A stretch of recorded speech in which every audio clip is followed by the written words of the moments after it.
बिस्मिल्लाहिर्रहमानिर्रहीम। अस्सलामुअलैकुम वरहमतुल्लाहि वबरकातुहू। जी तो स्टूडेंट्स, हमारा ये लेक्चर नंबर 47 है और इस लेक्चर में हम डिस्कस करने जा रहे हैं एक्सरसाइज 2.3 को। एक तो कंप्लीट करेंगे, दूसरा इसके जो क्वेश्चंस हैं 2 का पार्ट नंबर 2 और 5 का पार्ट नंबर 2 ये आपका क्लास वर्क थे, और जबकि 6 का पार्ट नंबर 1 होमवर्क है। तो चलिए इनको डिस्कस करते हैं। देखिए जी, हमारे पास क्वेश्चन नंबर 2 है, उसमें कहा गया है कि फाइंड द वैल्यू ऑफ के। तो इसमें बेसिकली हमने क्या करना है, के की वैल्यू फाइंड आउट करनी है। ठीक है, अब हम पहले तो क्वेश्चन को समझते हैं, क्योंकि जब हमें क्वेश्चन समझ आ जाएगा तो हमें पता चल जाएगा कि क्या करना है। जब हमें पता चल जाएगा कि क्या करना है तो फिर हम वो कर लेंगे जो हमें करना होगा। तो चलिए जी, sum of the roots of the equation, यानी जो सम ऑफ द रूट्स हैं किस इक्वेशन के भाई, इस इक्वेशन के x square plus into 3 minus 7 x plus 5 के इज इक्वल टू 0। तो भाई सम ऑफ द रूट ये हो गए। ठीक है, क्या है, इज़ मतलब है, ये इक्वल लगा दिया कि भी इसकी बात तो ख़त्म हो गई। अब क्या है भी 3/2 times the product of the root.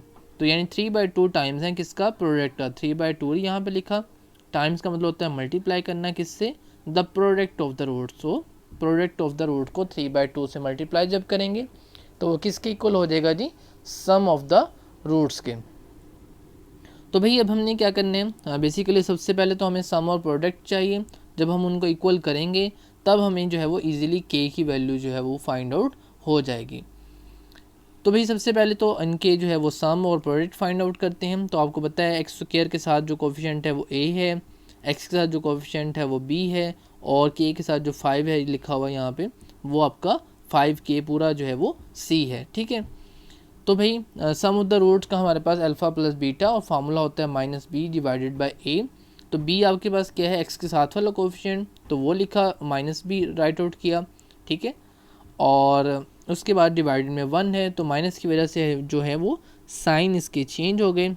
ठीक है, तो जब साइन इसके चेंज हुए तो क्या बन गया जी, 3 और -7। ठीक है, +7 सॉरी, तो ये बन जाएगा। ठीक है, तो अब यहाँ पे जो है उन्होंने क्या किया हुआ है, ये वाला माइनस नहीं आना, यहाँ पे जो है वो जस्ट 1 माइनस आना है। ठीक है, उसके बाद भाई प्रोडक्ट ऑफ द रूट, तो product of the root alpha beta, C divided by A, C की वैल्यू 5k और ए की वैल्यू 1, तो 5k/1 हो गया। According to the given statement, जो हमारे पास गिवन स्टेटमेंट थी जो मैं आपको पहले समझा भी चुका हूँ, उसके मुताबिक क्या होगा कि हमारे पास सम जो है वो इक्वल होगा 3/2 times of the product of the root. तो भाई सम का क्या था, माइनस इंटू 3k माइनस 7, वो पुट कर दी वैल्यू। अल्फ़ा बीटा की वैल्यू क्या थी, 5k/1 मीन्स 5k, वो पुट कर दी। ठीक हो गया। अब हमने क्या किया, क्रॉस मल्टीप्लिकेशन कर ली। 2 जो इधर डिवाइड हो रहा था इधर आके मल्टीप्लाई हो गया। ठीक है, यहाँ पे, और -2 से जब इसको मल्टीप्लाई किया, 2 था माइनस साइन के साथ हुआ तो -2 से जब मल्टीप्लाई किया तो क्या बन गया, -6k + 14 is equal to 15k। ठीक है, अब हमें चूँकि k फाइंड आउट करना है तो 15k को इधर ले आए और प्लस के 14 यहाँ पे आके माइनस के 14 बन गए, और 15k इधर आके माइनस के 15k बन गए। तो भाई -6k और -15k। ठीक है, तो हमारे पास आंसर क्या आया, -21k। ठीक है, तो -21k इज इक्वल टू -14। दोनों तरफ चूँकि माइनस का साइन था तो माइनस से माइनस जो है वो कट कर दिया, तो हमारे पास क्या बचा, just 21k is equal to 14। ठीक है, ऐसे भी काट सकते हैं, वरना जो है वो -21 को इधर से ख़त्म करके इसके नीचे क्या कर सकते हैं, डिवाइड, और यहाँ पे माइनस से माइनस क्रॉस कर सकते हैं। ठीक है, और 7 × 2 = 14, 7 × 3 = 21, तो आंसर क्या आ जाएगा, k का 2/3। ठीक हो गया जी। तो इस तरह से देखें इजीली जो है वो आपने ये क्वेश्चन जो है वो सॉल्व कर लिया। तो बेसिकली आपको क्या करना है, जस्ट स्टेटमेंट को समझना है कि इसमें करना क्या है। ठीक है, सम और प्रोडक्ट तो इजीली निकाल लेंगे, तो जस्ट आपको ये इक्वेशन पता हो फिर आप जो इजीली इसको टैकल कर पाएंगे। उसके बाद है भाई हमारा नेक्स्ट क्वेश्चन, क्वेश्चन नंबर 5 का पार्ट नंबर 2। तो देखते हैं जी इसमें क्या करना है। तो इसमें बेसिकली हमने m फाइंड आउट करना है। ठीक है जी, find the value of m। अब इसमें कह रहा है कि जी the root of the equation, ठीक है ये वाली इक्वेशन है, satisfy the relation 3α - 2β is equal to 4। तो अब हम इसमें m फाइंड आउट करना है, जब कि उसने बता दिया है कि हमारे पास जो है वो इस रिलेशन को सेटिस्फाई करते हैं इसके रूट्स, ठीक है। तो अब चूंकि हमारे पास सम और प्रोडक्ट वाला जो है हमें पता है, तो हम वो फाइंड आउट कर लेंगे पहले, ठीक है, और फिर जो है वो हम क्या करेंगे, इसके अंदर पुटिंग कर देंगे। तो देखिए जी, सबसे पहले हम जो है वो अल्फ़ा बीटा फ़र्ज़ किया, इसके रूट्स हैं, तो इसका सम ऑफ द रूट्स निकाला जो कि -b/a, b की वैल्यू 7 थी, तो क्या बन गया -7/1 इज इक्वल टू -7। इसी तरह से product of the root alpha beta c/a, c की वैल्यू 3m-5 डिवाइडेड बाय 1, तो 3m-5। अब भाई अल्फ़ा बीटा की वैल्यू भी आ गई हमारे पास और अल्फ़ा प्लस बीटा की वैल्यू भी आ चुकी है। अब अगर हम यहाँ से जो इक्वेशन हमारे पास 2 है वहाँ से अगर हम अल्फ़ा की वैल्यू निकालें तो किस तरह से निकलेगी, प्लस बीटा इधर आके क्या हो जाएंगे माइनस बीटा। तो यहाँ पे हमारे पास अल्फ़ा की वैल्यू जो है वो हमने फाइंड आउट कर ली है, ठीक है। अब भाई हमने क्यों कही है इस तरह से, क्योंकि हमें जो है वो m फाइंड आउट करना है, तो बेसिकली हमें जो है वो इसको मज़ीद सिंप्लीफाई करने की तरफ हम जा रहे हैं। तो देखें जी, जब अल्फ़ा की वैल्यू पुट की इस जगह पे 3 के साथ जो अल्फ़ा है वहाँ पे अल्फ़ा की वैल्यू पुट कर दी, जो कि हमने निकाली है -7 माइनस बीटा। कहाँ से निकाली है, सम ऑफ द रूट्स से निकाली है, ठीक है। तो भाई हमारे पास जो वैल्यू पुट की, तो 3 को -7 से मल्टीप्लाई किया तो देखिए -21, माइनस बीटा को 3 से मल्टीप्लाई किया तो -3 beta, -2 beta is equal to 4। तो भाई हमारे पास जो है वो -21 -5 बीटा इज इक्वल टू 4 बन गया। और हमने चूंकि जो है वो बीटा फाइंड आउट करना है पहले, तो -21 4 इधर आके माइनस का हो गया और 5 बीटा इधर आके प्लस के हो गया राइट हैंड साइड पे। और उसके बाद जो है वो हमने देखा कि -21 और -4 माइनस के 25 बन गए, ठीक है, और इज़ इक्वल टू 5 बीटा। तो बीटा की वैल्यू यहाँ से डायरेक्टली आप निकाल सकते हैं कि -5 आई, ठीक है। 5 इधर आके जब डिवाइड हुए तो बीटा की वैल्यू कितनी आ जाएगी, -5, ठीक हो गया। अब भाई बीटा की वैल्यू चूँकि आ चुकी है, तो अब जो अल्फ़ा की वैल्यू यहाँ से आपने निकाली थी, ठीक है, इसके अंदर ही आप -7 माइनस बीटा कर देंगे। अब जब -7 इंटू माइनस बीटा आप करेंगे तो बीटा की वैल्यू -5 देखें पुट की, ठीक है, और माइनस माइनस क्या हो गया +5, तो -7 + 5 इज इक्वल टू -2। तो क्या आ गया आपके पास, अल्फ़ा की वैल्यू भी आ गई और बीटा की वैल्यू भी आपके पास आ चुकी है। अब हमने क्या किया, अब चूंकि हमने m की वैल्यू फाइंड आउट करनी थी, ठीक है, तो हमने देखा भाई m की वैल्यू जो है वो सम वाले में तो है नहीं, तो कहाँ पे थी, प्रोडक्ट वाले में, ठीक है ना। यहाँ पे देखें m पड़ा हुआ है, तो अगर हमें a अल्फ़ा और बीटा को मल्टीप्लाई करके आंसर क्या बना है वो पता चल जाए, तो वो हम इस जगह पे पुट करें तो इजीली m की वैल्यू जो है वो हमें फाइंड आउट हो सकती है।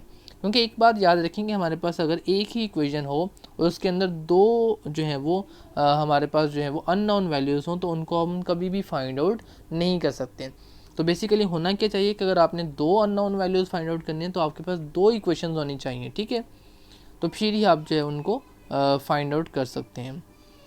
तो भाई अल्फ़ा बीटा की वैल्यू हमने फाइंड आउट कर ली है, कैसे की है वो देख लें दोबारा से, इसको हम ज़रा दोहरा लेते हैं कि सबसे पहले हमने जो है वो सम ऑफ द रूट से अल्फ़ा की वैल्यू निकाली जो कि -7 माइनस बीटा निकली। इसको हमने पुट किया है इसके अंदर जो उसने रिलेशन हमें बताया था, ठीक है। यहाँ पे पुट करने के बाद हमें बीटा की वैल्यू मिली, तो बीटा की वैल्यू जब मिली -5, तो उसको फिर हमने यहाँ पे अल्फ़ा वाली वैल्यू में पुट किया। तो जब अल्फ़ा वाली वैल्यू में बीटा को पुट किया तो हमें अब अल्फ़ा की वैल्यू भी पूरी की पूरी नाउन मिल गई है, ठीक है, कि -2 और बीटा की वैल्यू कितनी मिल गई, -5, ठीक है। अब भाई अल्फ़ा और बीटा की वैल्यूज़ हमारे पास नंबर्स के अंदर आ चुकी हैं। अब अगर हम इन्हें मल्टीप्लाई कर दें आपस में तो क्या होगा, -2 और -5 अल्फ़ा बीटा की जगह पे पुट कर दिया और 3m-5 वो आगे प्रोडक्ट ऑफ द रूट से। तो भाई -2 और -5 को मल्टीप्लाई किया तो प्लस के 10 और 3m-5। अब चूंकि हमने m फाइंड करना है तो -5 इधर आके +5 बन गए और 3m, और चूंकि हमने m फाइंड करना है तो 3 वहाँ जाके डिवाइड हो जाएंगे 15 के नीचे, ठीक है। क्या बन जाएगा जी, देखें यहाँ से 15 divided by 3 is equal to m, ठीक है। तो यहाँ से 3 5 द 15, तो m की वैल्यू क्या आ चुकी है 5, ठीक है। तो यही हमारा जो है वो क्वेश्चन था कि m की वैल्यू फाइंड आउट करनी थी, जो कि हम इजीली कर चुके हैं। तो ये था जी आपके पास क्वेश्चन नंबर 5 का पार्ट नंबर 2। अब हम बढ़ रहे हैं जी क्वेश्चन नंबर 6 के पार्ट नंबर 1 की जानिब। इसमें क्या करना है जी, find m if sum and product of the roots of the following equations is equal to the given number lambda.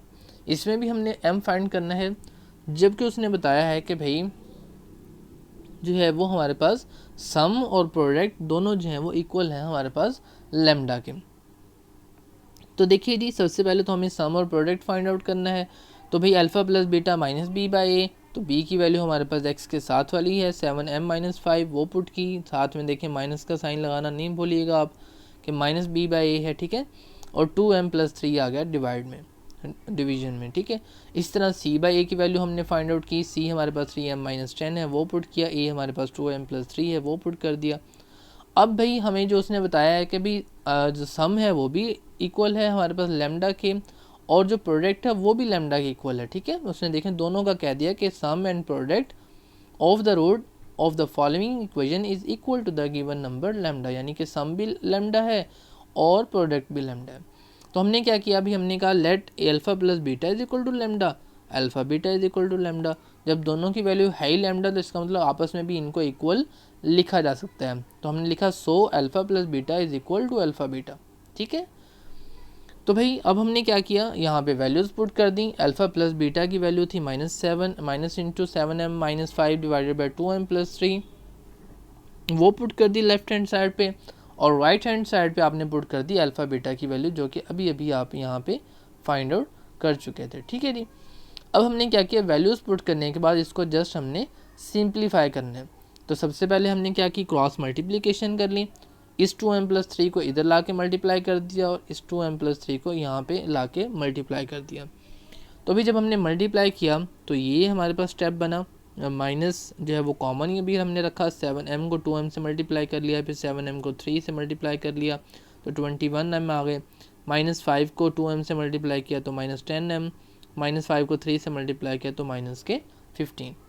इसी तरह से 2m को 3 से मल्टीप्लाई किया तो 6m स्क्वेयर, 2m को -10 से मल्टीप्लाई किया तो -20m, 3 को 3m से मल्टीप्लाई किया तो 9m, और 3 को -10 से मल्टीप्लाई किया तो -30।